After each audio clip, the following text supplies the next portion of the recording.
Well, I lived here in New York City. I had my son, my oldest, in the fall of 1960. And when he was 10 months old, we got on a Greyhound bus and moved to Mexico City. It was hard to be a single mother here in New York in the 60s or 50s.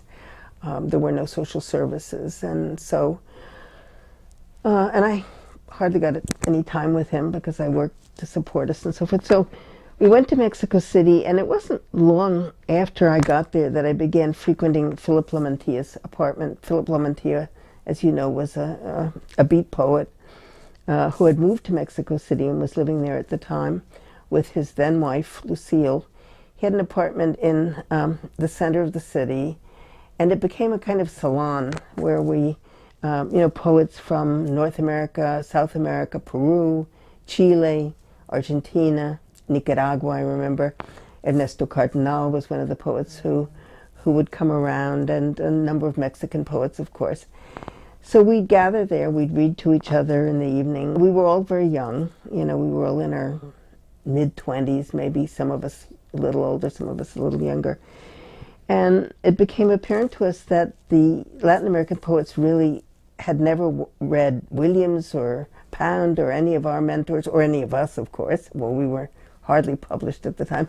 And the same was true in reverse. We hadn't read Vallejo or Neruda or any of the great Latin American poets. And language was a problem. I spoke Spanish, más o menos, and some of the poets spoke English, but rudimentary. So our first understanding was we really need a venue where we can publish good translation and read each other and read our mentors. And so that developed at Felipe's apartment at the end of 1961. I think I got to Mexico City maybe in August of that year. Sergio Mondragon was a young Mexican poet who also came to those salons, and he and I began a relationship. We got married. We had 2 more children eventually, and so we actually started the magazine with a third poet named Harvey Wolin. I have no idea what ever happened to him. He was from the United States. I don't know if he's still alive.